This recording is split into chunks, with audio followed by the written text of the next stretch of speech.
Greetings, I am Herbert Erpaderp, and today I'm going to begin building the Takom full interior Bergepanther kit. If you watch my streams, you'll know that I've been working on this for months at this point. Obviously it does take a long, albeit enjoyable time, to build a quite detailed full interior kit like this one when you chip away at it a couple of hours at a time. Anyway, I've decided that instead of doing one huge long video, I'll do a couple of slightly shorter, huge long videos. If you want to see all the sprues and bits that you get in this kit, I did a What's in the Box video way back in the ancient days of February 2024. I'll link that in the description if you'd like to go and check it out. Before I waffle too much more, let's get right into the gluing together of the bits of plastic. Starting with the lower front plate. The instructions tell us to remove these nubbins, and if you don't, the plate won't fit, so it is probably worth doing. It also says to drill out this hole here. I then glue the plate into place on the lower hole part. There's nothing to guide this, but it is also kind of easy to see how it should line up with the hole part. Just don't put it on backwards or upside down, and it should be fine. This wiggly floor doodad goes into place next, the first of many parts that will probably barely be visible. I assume this is some kind of conduit. Next, at the front left, a pedal for the driver. Not the most difficult thing in the world to get into place, though it's not especially tough, in the sense of strength. So be careful to avoid bumping it, otherwise it will probably break off, and that would be annoying. Some bracing, I guess you might call these. There's a set of 4 of these that go across the whole bottom. You should do your best to get them as vertical as you can. Obviously pay attention to their placement in the instructions. They're all a little bit different. The 2 rear ones have a slight angle to them, and that is intentional, not a classic Herbert mistake. At the rear there's a couple of brackety doodads. I'd imagine these are mounts for something engine related. Possibly the engine. Speaking of engine, why not begin work on the transmission? Obviously I'm not going to know the names of all of these bits, and you don't actually need to know the names of all the bits to glue them together, like this. It is probably a good idea to pay attention to the part numbers here. You'll need to make 2 of these, and they are different. The 2 halves of the main chunk of the transmission pretty much drop right together. On top of that, there's a couple of little brackety bits. Again, be sure to use the correct parts in the right place. That's probably good advice for just about anything, really.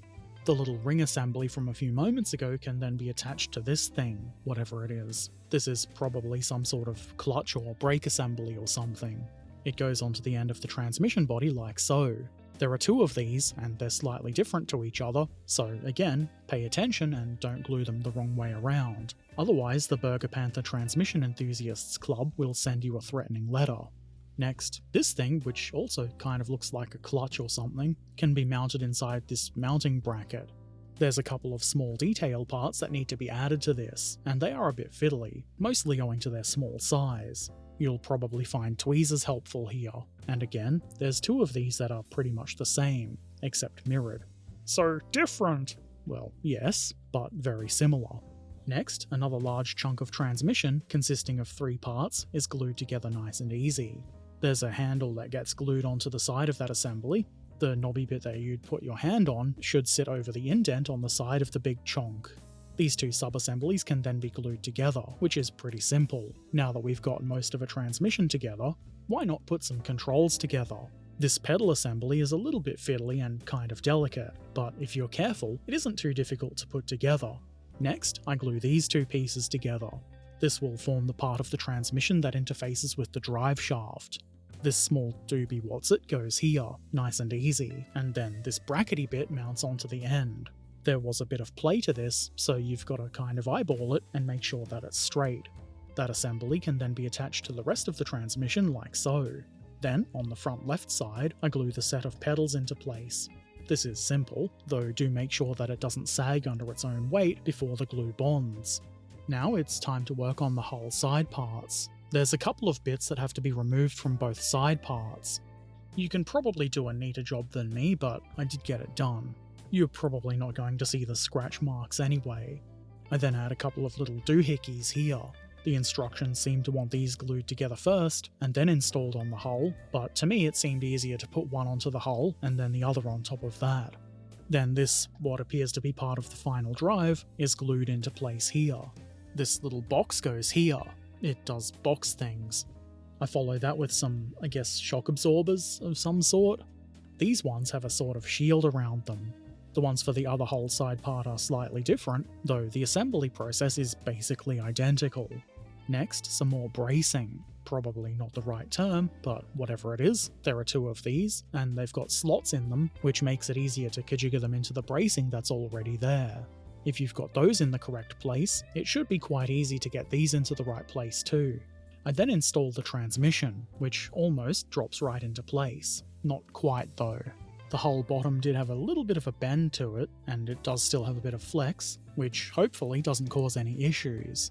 Before worrying too much about that, I install a set of pipes which run down to the conduit thing, the first of which went into place with no problem. The one on the right side gave a little bit of resistance, so I removed its mounting pin and then just eyeballed the position. Easy enough. This, whatever it is, goes on the front here. Initially I put this in the wrong place, but I corrected it, I think, before the glue was able to bond. You can see here that the right side of the hull is a little bit different to the left. And you can see here, torsion bars. These are glued onto both hull side parts, and there's some D-shaped keying to make sure you put them around the right way. I probably could have cleaned these parts up a bit better. There are obvious mold lines down pretty much all of them, but I don't think you're going to see the mold lines when the model is together anyway, especially if the whole top is glued down. While I let the torsion bars bond into place, I put together some more controls. This time, a bunch of levers attached to a bar. The way these are shaped actually makes it rather easy. The levers have a kind of C-shaped end to them, so they can slide onto the bar nice and easy, and when they're on there, you don't need to adjust them so they're sitting at the correct angle. The keying does it for you. It is still a bit fiddly, mostly because the parts are small and thin, but it is a good design. I set those aside, and then attached the hull sides. As you can possibly see, this involves slotting every single torsion bar through the holes on both of the longitudinal bracing bits, and then into the holes in the opposite hull side. This was one of, if not the most fiddly part of this build, which is kind of saying something really. It took a lot of kajiggering and poking and nudging, and then gluing and holding to get this done. The control bar thing I just assembled also has to be installed at this time. This does add another component that needs nudging and kajiggering, but I would imagine it's very hard to install with both hull sides already in place. Next, these things. Believe it or not, I have no idea what they are. Maybe they're for knocking loose track pins back in like on a T-34.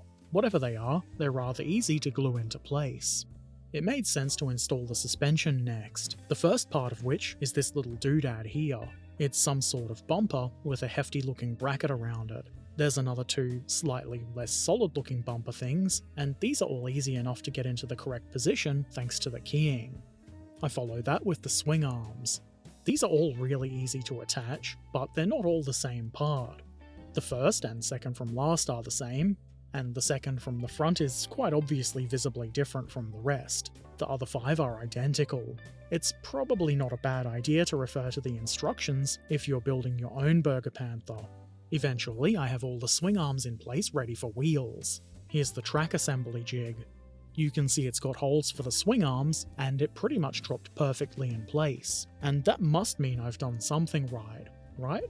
Instead of adding the wheels, I install the outer final drive parts. There's keying for these, so it's pretty easy to not do this wrong.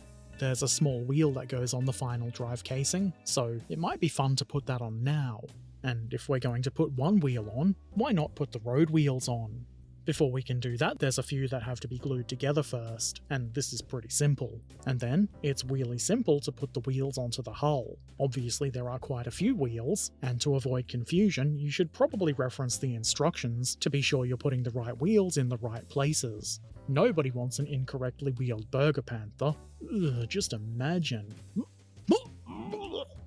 The only problem I really had was that the outer wheels didn't quite fit onto the axles. I scraped the ends of the axles down a bit, so they now fit, but it's not perfect, and there's not really a lot of contact area holding them together, but they are on. It does, unfortunately, look a bit misaligned, but that can be adjusted using glue to loosen the bonds a bit and then a bit of corrective pressure. It should also be a little bit less obvious from the side.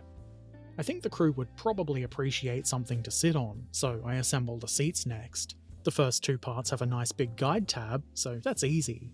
The base part is small, thin, and a little bit fiddly, but it wasn't too difficult to get into place. The adjustment lever was also deceptively easy to place. It's also very thin and small, so I just kind of expected trouble, but there was none. Not that I'm complaining, of course. Both seats have a platform they need to be glued onto, and the guide pins make this very easy. Just don't glue them on backwards. That would be silly. There's a couple more floor panels that need other bits glued to their undersides, and there's guides on these too. While they may be a little bit fiddly owing to their size, it's not too difficult to get them together. Those 4 floor panels can then be installed. You will probably have to do a bunch of nudging and prodding here. The space is tight, as you can probably see, but eventually those floor panels are in place. And, well, they're not perfect, but you'll probably never see that they're not perfectly level. Dials and gauges and things like that are probably pretty important, so I put some of those together next. This first bit looks kind of like an ancient computer the size of a fridge, but it's not. These 2 parts were actually a little bit fiddly to get onto the mounting bracket, but obviously not impossible. I felt like it might be a bit easy to knock these out of place if I installed it now, so I set it aside to bond and turned my attention to this internal wall. There's a few things that need to be glued on here, like this box, which is obviously for emergency sauerkraut, and a fire extinguisher. This, whatever it is, did need a little bit of nudging. It kind of wants to sit against the wall, but there should be a bit of space there. Gluing that little gauge assembly thing into place atop the transmission seemed like a sensible next step, so I did that. And then there's a little tank for something. It gets glued onto the bracing just behind the floor plates. I follow that with a wall part. I had to bend this quite a lot before it would go into place. I feared that maybe I'd inadvertently made the hull a bit too narrow. It does have guides, and that did help, and once it's sitting a bit lower in the hull, the bend goes away, and it seems to fit quite well. I obviously glued it in place, but I don't think there's much of a risk of it just falling out, considering how tight the fit was. Time for a little fiddliness. This thing, I assume, is track tensioning gear. You need to install this hexagonal part first, and you could probably glue it at this point, but for now, I'm leaving it loose. It gets sandwiched between 2 bracket parts. It's not the most difficult thing really, though I did somehow manage to glue one of them around the wrong way. Fortunately, I was able to pull it apart and rectify the problem.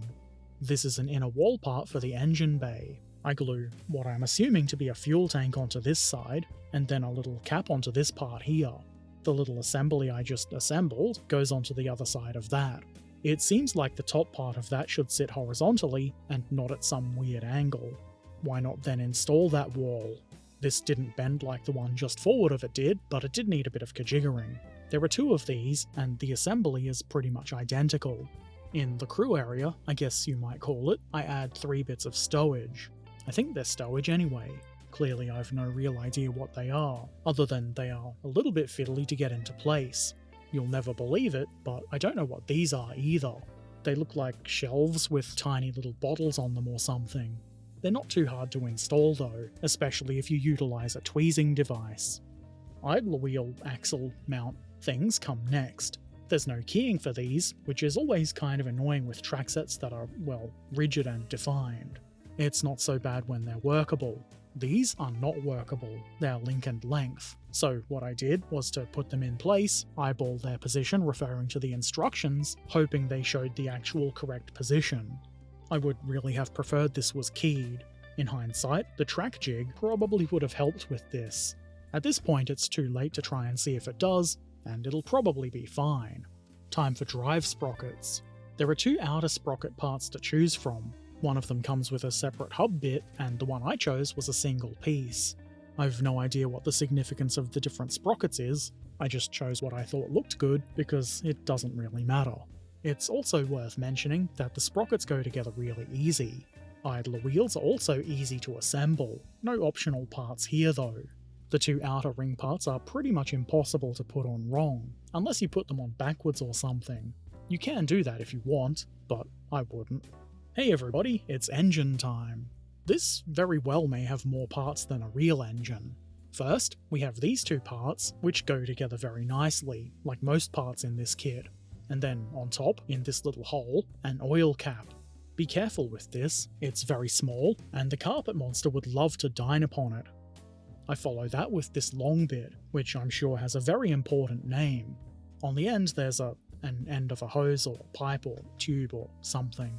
There are two of these assemblies, and they are very similar. The second one has this little doodad which needs to be glued onto the side. The bulk of the engine block is made up of a few parts, and they go together nice and easily. The ends of it do look a bit gappy, but that'll be hidden by many other parts, so don't worry about it. Here's one of those end parts now. This has a bracket and a round thing, and it's keyed, so it's hard to do this wrong. It is a tiny bit more fiddly to get this bar on, but it's also keyed, and once you grok it, it's rather simple. This is another engine end subassembly that'll hide the gaps I previously mentioned. And then, why not glue it onto the engine block? Once again, keying makes our lives nice and easy. Whatever this is mounted onto I don't even know if that's the left or right side of the engine. It is a side of the engine though, and that's where it goes. These sub-assemblies that I put together just a moment ago go on top here. Obviously, because they're different, you will have to pay enough attention to not put them on the wrong side, though the keying does look like it might work to prevent that. This probably very important cylinder, the name and function of which everybody except Herbert knows, can be assembled next. It did need a bit of nudging, but it's nothing too difficult.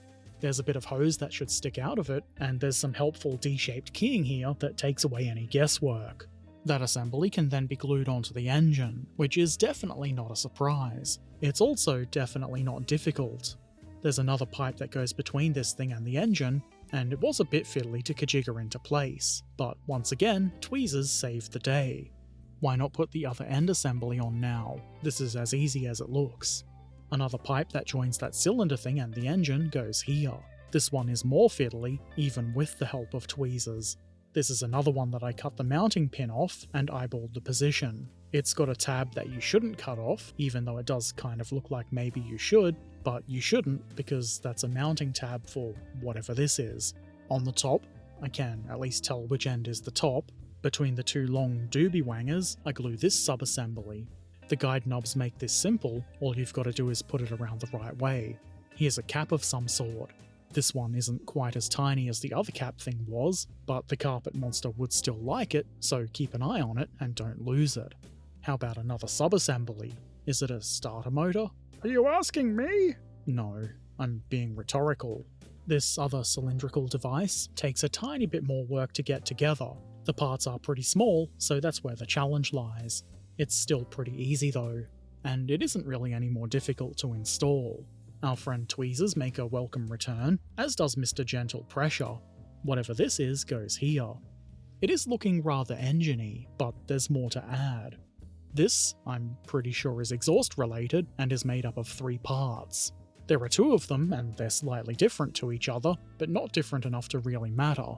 Except in the sense that if you put the wrong parts together, you will be tracked down by the Bergepanther Correctness Squad, which is a real thing that I haven't just made up. This bit that almost looks like springs goes on here. I was initially a little confused about how this should sit, but in the end, I got it right. Probably. I glue one of these onto the side of the engine. The instructions didn't want the other one put on just yet, and at this point, I wasn't feeling especially rebellious. What's this? Yet another engine assembly? Why not?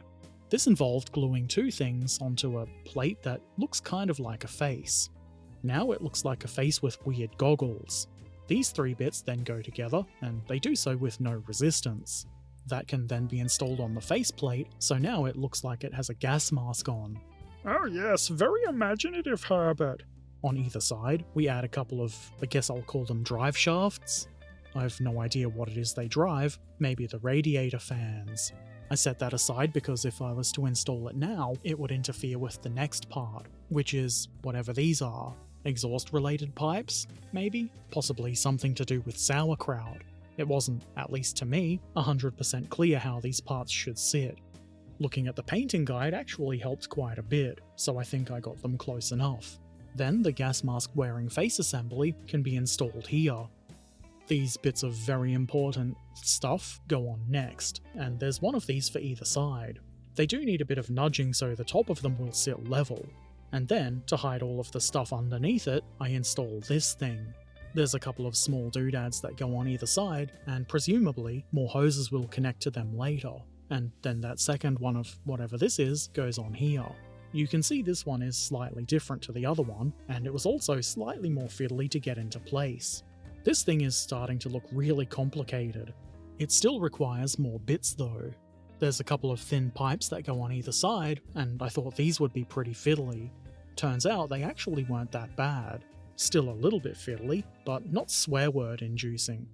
Next we have this thing, which looks like some kind of tank for containing some sort of fluid. The body goes together really easy. This tube that sticks out of the top was a bit annoying in that it has no keying. It definitely goes onto this flattened corner, but I wasn't totally sure if I had it around the right way. You can reference the instructions of course, and that does help a bit, but it is just a little bit unclear. I think I got it pretty close though, if not totally correct. Another vaguely cylindrical thing goes on here. This one took a good bit of kajiggering, but it eventually goes into place, and it seems like it would stay there with friction alone. But I don't trust it, so I asked the glue god for guidance. The guidance I received was add glue. Another slightly easier to install bit goes on below that, and I follow it with whatever this thing is. The pipe doesn't seem to be too out of place, though it should sit behind that other thin pipe part, and I made that change after I filmed this bit, and with that, the engine is, as best I can tell, finished. I'm not going to install it at this time because I'm pretty sure it would be a lot easier to paint it separately, and I do intend to paint it. So I move right along and assemble this thing.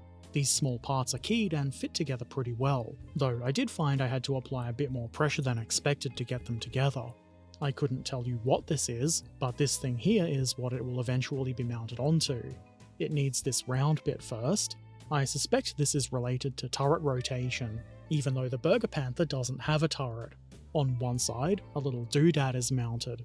On the opposite side, the assembly I just assembled, whatever it is installed. There's a drive shaft on either end of this, and the one that angles upwards is the forward one which will link into the transmission. Therefore, the other one links into the engine. It fits in the bottom of the hull like so. It was a bit fiddly to get it to link at the transmission end, and it took a fair bit of nudging to get it to sit properly, but I got there in the end. I just have to hope it'll connect with the engine without issue. Moving on, into this frame thing, I glue two batteries. They should both be mounted around the same way, so the bar things across the top of them will go into place properly. I assume it might be slightly tricky if you put these around the wrong way, and the Bergepanther Battery Society will be very mad if you do put this together wrong. Next, I assemble whatever this is. A tiny bit gets glued in here, and then we have this box on an angled doodad. Very technical descriptions, I know. While those bits are bonding, I glue this, I am assuming it's a fuel tank, to this side part. Sponson floor? I don't know. There is another slightly different tank that goes on in front of that one. This is all quite simple, but I'm not really a big fan of having those tank sides open. I guess it wouldn't really matter if you're going to have the top of the hull hiding those, but I won't be. I've decided to better show the internal detail that I'm going to have the hull held above the vehicle with some clear rods of some sort, so I don't know if I should do something to make those tanks look a bit better. You might have thought I was being facetious before when I mentioned the Bergepanther Battery Society's rage, but I made the mistake of gluing this battery set around the wrong way. It wasn't a very good idea to do that, and I don't know why I did it. I guess pay more attention than I was paying. It was kind of difficult and annoying to correct, and I did break some parts, though I did correct it. I follow that with the little whatever this is. Maybe it's some sort of electrical controls. Next, I install a couple of bits of pipe, presumably for transferring fuel between the tanks and possibly the engine. I've heard that needs fuel. The side thing for the right side of the tank is assembled in pretty much the same way as the left one I just did, though it does have an extra fuel tank and no doodaddery on the forward part. Let's change that. I glue in one box, which I'm assuming is a radio, and then behind it, another two boxes which look pretty much the same as each other, which I'm sure do very important things. There are more small fiddly bits to come, but it seemed like a good idea to glue those whole side parts onto the hull first. This isn't too hard, though you'll probably find you need to apply some pressure to get them to stay in the right place. Eventually, those are in place and not moving, so I assemble whatever this thing is. The parts are fairly small, but not the smallest I've ever seen. The challenge is mostly that the contact areas are very small, and there's not much to guide them or hold them in place. But if you're careful and take your time with it, this shouldn't give you too much trouble. Then it goes here on the right side of the thingy-what's-it. Obviously it is a delicate assembly, so you should be careful, but it wasn't too bad at all. At the rear, there's a couple more pipes that need to be installed. These were a little bit more fiddly than the previous bits of pipe, mostly because they're a bit more enclosed. I follow that with some even smaller bits of pipe. These were deceptively easy to get into place, not that I'm complaining of course. In the front, I added this piece of bracing, or would you call it a wall? I don't know. It is fairly easy to get into position, and there was significantly less bending than the other wall part. Then there's a couple of other bits of bracing, and between the large plates go what I think is an ammo box. The box only has handle detailing on one end, so that end should, obviously, be facing toward what would be the inside of the hull. It made sense to install those next, and the guides for that make it very simple. Now seemed like as good a time as any to assemble the radiators. The main radiator chunk consists of 3 parts. They've got some keying on the back that, at least on this first one, for the right-hand side, prevents you from putting the parts around the wrong way.